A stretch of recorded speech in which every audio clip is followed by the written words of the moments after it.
the last of the workshops. May I please have Andy Harrison on?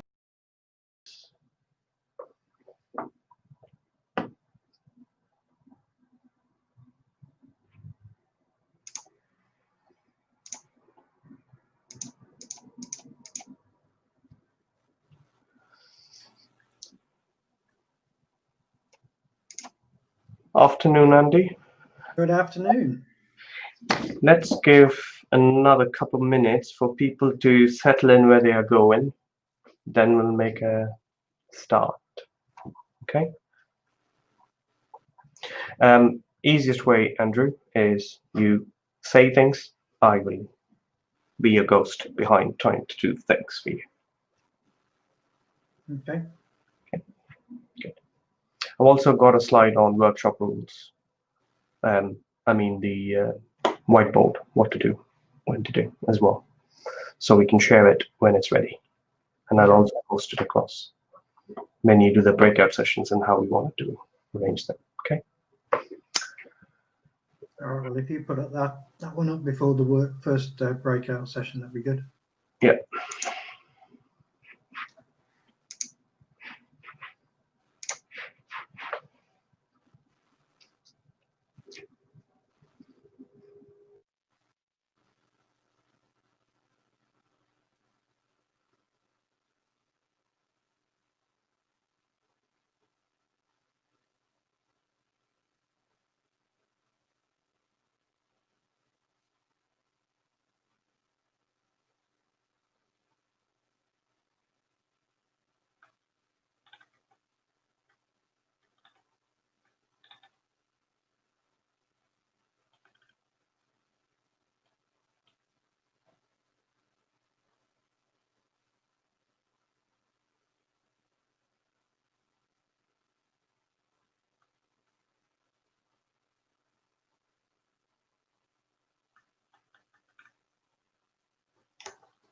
So everyone, this session is also going live. The live link is as seen in the chat box. That's your YouTube link. Feel free to share it, post it across. Andy, whenever you're ready, you can make a start. Thank you. Let me just fire up the presentation.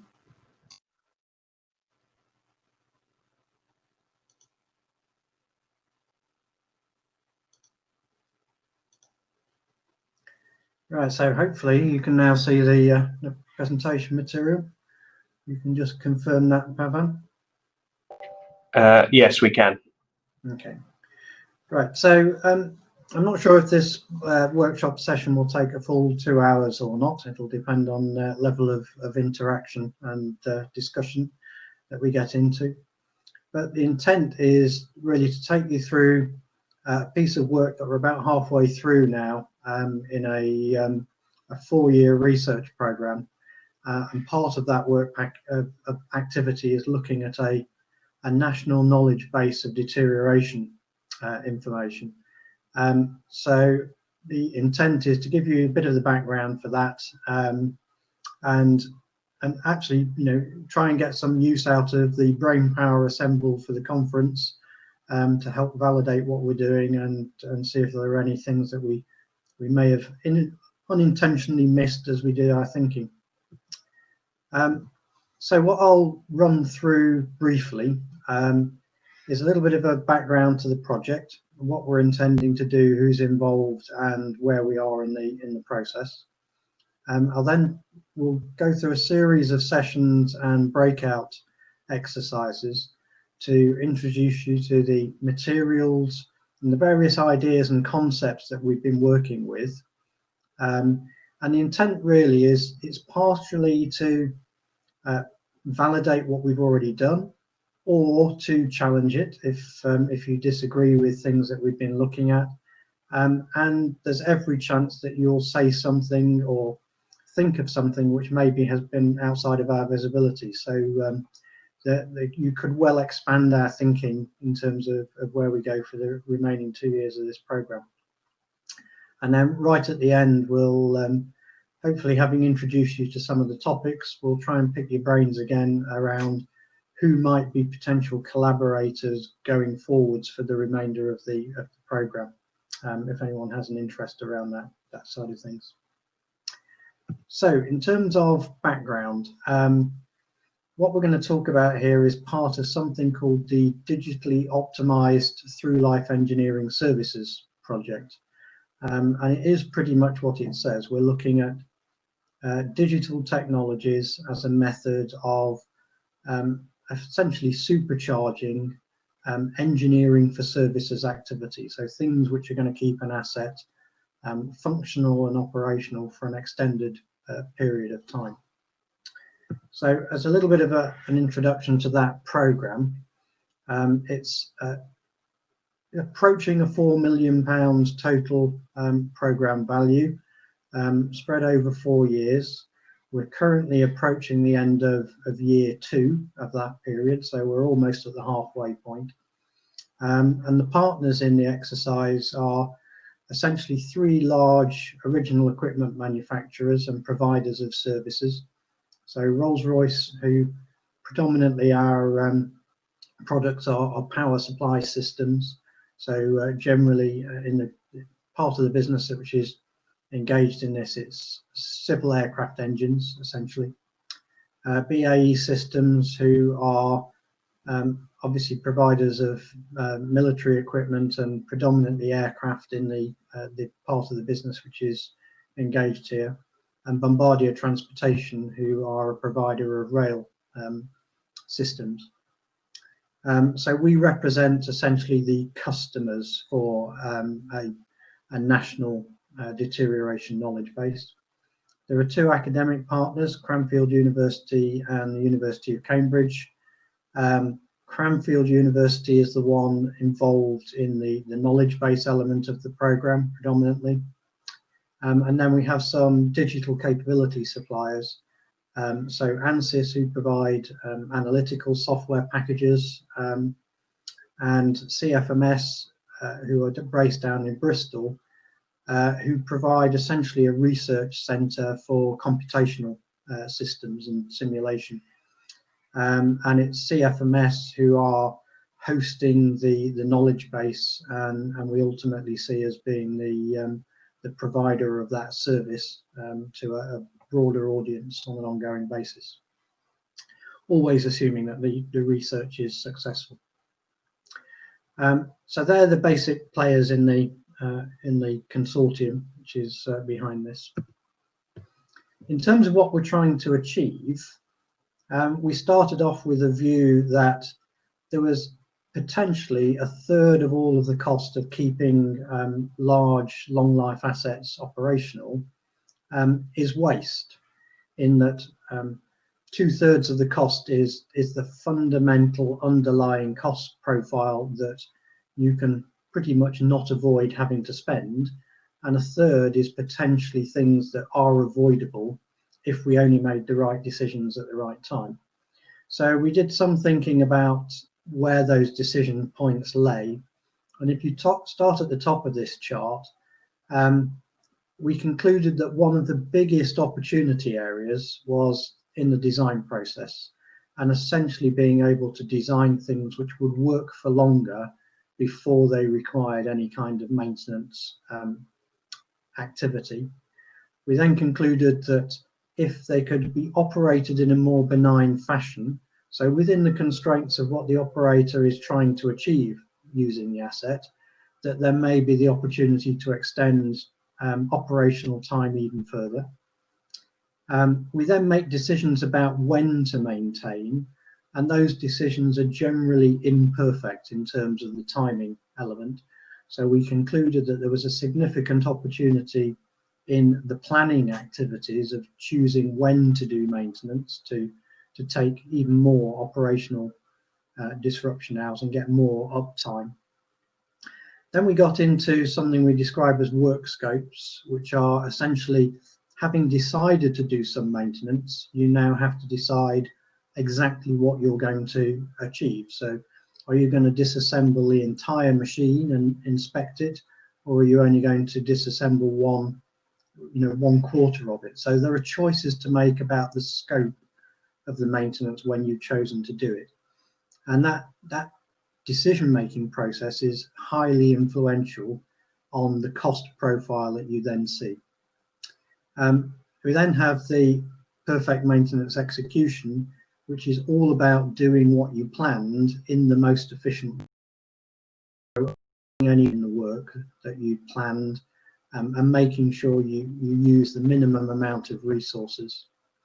And then the final one of perfect asset valuation is really about residual value and making sure that if you understand the condition and the health of the asset that you're maintaining, at any point in time, you should be maximizing its potential resale value, because you're taking away any uncertainty around its ability to function for an extended future period of time. So we started with those as the primary value opportunities that we were considering. And then the program breaks down into a number of different areas and work packages. The first of which is trying to design an overall digital architecture which will allow us to connect raw data through to the ability to make those decisions more effectively at those 6 decision points. And we're really looking for designing something which is an interactive set of capabilities where you can unplug a capability and replace it with a better one as soon as the technology arrives. So we're looking for a loose coupled system where each bit of the data to decision supply chain is a replaceable block in the system, which is easy to remove and upgrade as new capabilities come along. We then have the concept of the deterioration knowledge base as a foundational layer of information and understanding, which is going to be one of the key data sources supplying that digital architecture. And then we looked at 3 specific value propositions for being able to prove out elements of the architecture and demonstrate that they actually delivered a valuable return. And the 3 areas that we chose were essentially designing for life. So how do we design an asset or a machine which has the best possible potential to work for a long period of time and at minimum support cost? We then had one around intelligent troubleshooting. So at the point in time where we need to do something to it, can we make sure that we make the best possible decisions about what to do and when to do it, to maximize the asset's availability and minimize the cost profile? And then one around the logistics of supporting maintenance. So in particular, the heavy overhaul activities that take place at periodic intervals. How do we optimize the inventory that's utilized at those events and make sure that we minimize the cost footprint which they represent? So those are only 3 example use cases that were available, but we chose those as the 3 to begin the program with for the first few years. So in terms of what do we mean by digital architecture, well, we started with this kind of conceptual map. As I said, for getting to those 6 endpoints at the top of the diagram, there are a multitude of different sources of data which are going to be relevant. So some around the basic science of how things degrade, and then information about what have we designed, what have we made, what have we sold, how is it used, how is it performing, and what have we done to maintain it. And for each of those data sets, we perceive that there are going to be a number of transformations required in order to turn that raw data into something which helps us make those decisions at the value points. And that'll be a series of activities around extracting the right data, cleaning it, potentially making it better, so merging things together, transforming it, conducting analyses, and eventually getting to the point where you're supporting the decision activity. So that was the basic concept of the digital architecture. When we were talking about a specific use case, so the three that we described, you're really talking about starting at the top and working down through the network to understand what the individual capabilities are that string together to convert that raw data source, and in most cases, several raw data sources, into the ability to support somebody making a decision at the top of the tree. And then in particular, the deterioration knowledge base was addressing what we perceived to be a gap in our data supply chain, which was that there was no obvious place to go to find the basic science of how things wear out. So there are lots of places where you can find some information, but there was no good consolidated source that we could find which provided this kind of information that we perceived we needed, and particularly when we were talking about optimizing the design at the start of the process. So that became a specific objective as one of the work packages within the program overall. And we did a little bit of thinking about, how much of the ground are our three specific use cases actually going to cover. And when we broke the opportunities down a little bit further into the table that you can see in front of you, you can see we've actually only picked off 3 out of around 14 or 15 individual opportunity areas.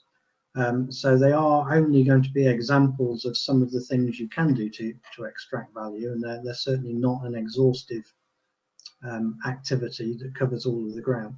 But we expect that in exercising those 3 use cases, we will expose a lot of fairly standard and reusable underlying digital capabilities that we're going to need. And that's certainly the experience we found so far, that there are many common elements across those 3 which will require the same basic capabilities to be available and be delivered and strung together. So thinking a little bit more then about the specifics of a deterioration knowledge base.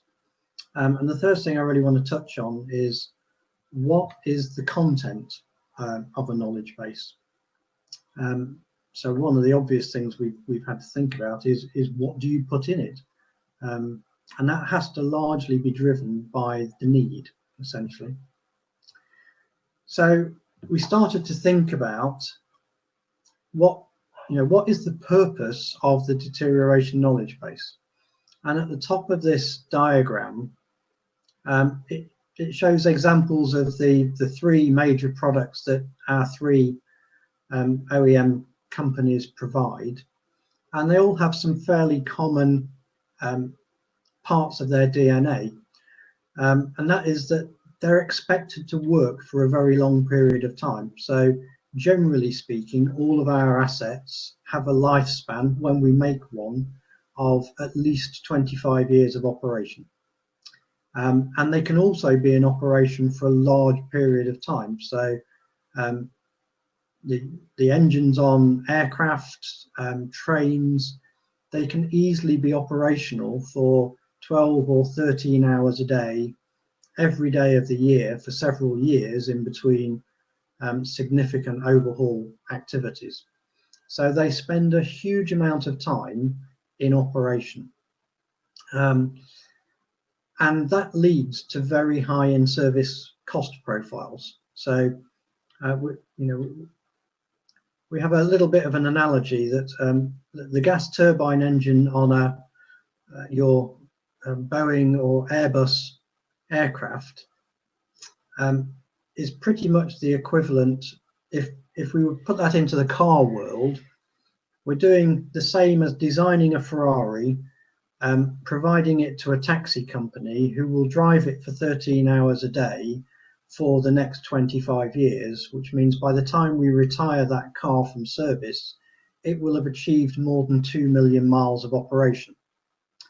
And you can imagine what the cost profile of keeping a car operational for 2 million miles looks like in contrast to the cost of buying it in the first instance. So for all of our products, the cost of keeping them operational can easily be several times the cost of manufacturing them when they first came out of the factory. So the purpose of the knowledge base is initially,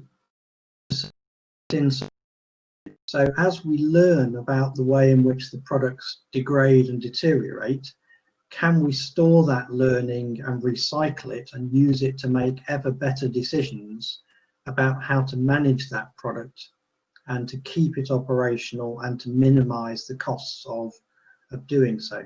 So that top part of the diagram is all about the learn, store and reuse the knowledge that we're gaining on an individual product.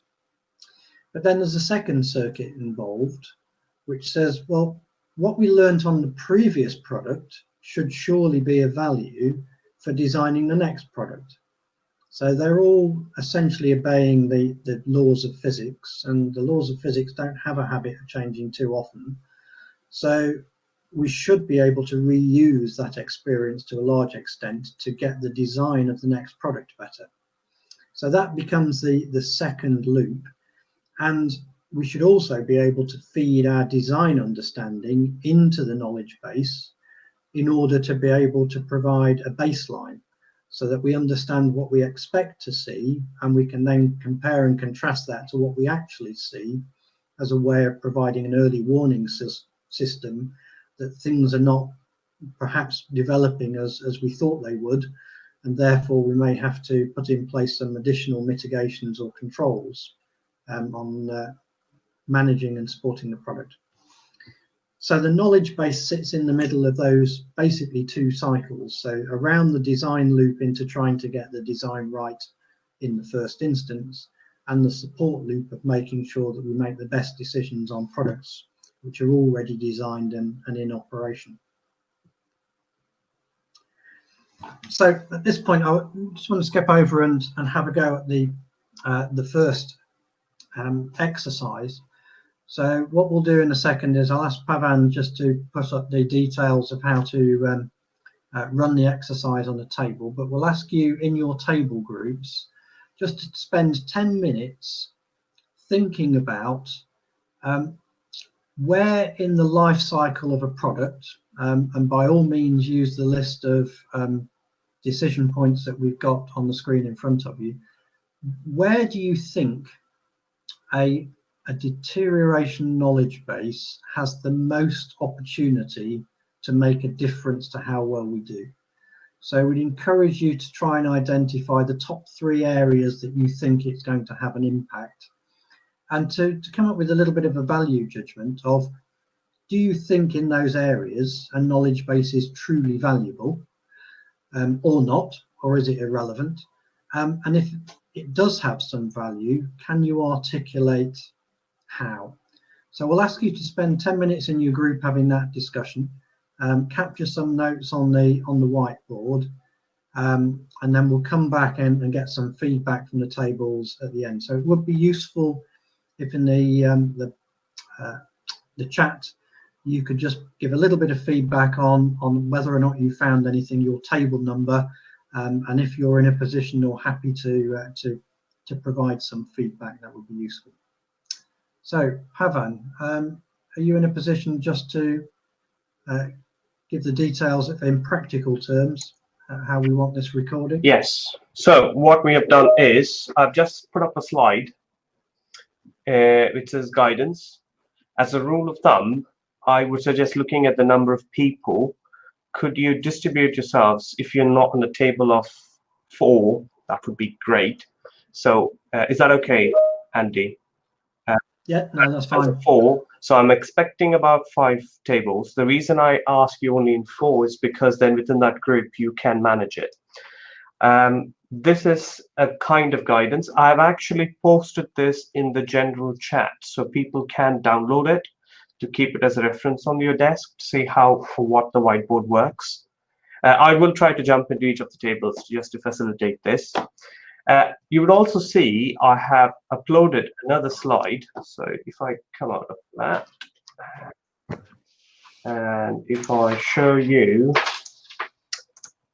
that slide, is that clear? Is this the one we wanted as a question?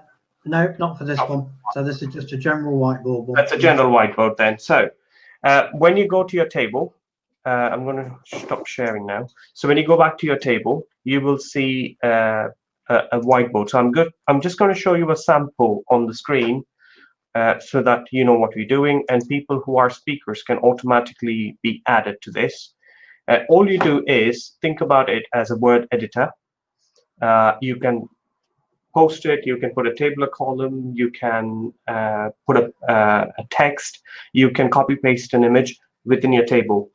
What I would request is one person per table, please take a snapshot of that picture and post it back on the chat box after 10 minutes. Okay, I will also release a timer, which you will see going through when the session happens. So I will have to come off the presentation mode so that everybody are in groups of 4.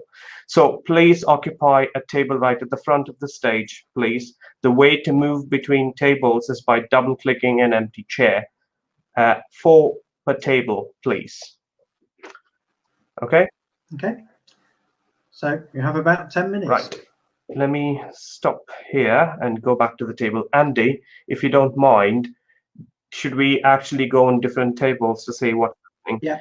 Again, just remind us the question, so I'll type it in the chat box what the question we want them to do. So it's identify the top 3 areas in which you think a deterioration knowledge base will make a difference, and then be in a position to feedback, do you think it's valuable based on your discussion, and if so, in what context and how?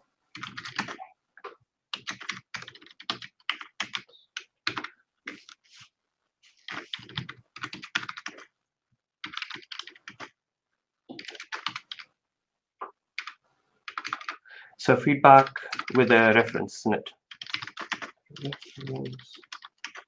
Yeah, well, with the number of tables, we'll just do a quick 30 seconds on each table. I think it's the easiest way. Okay, thank you. Okay.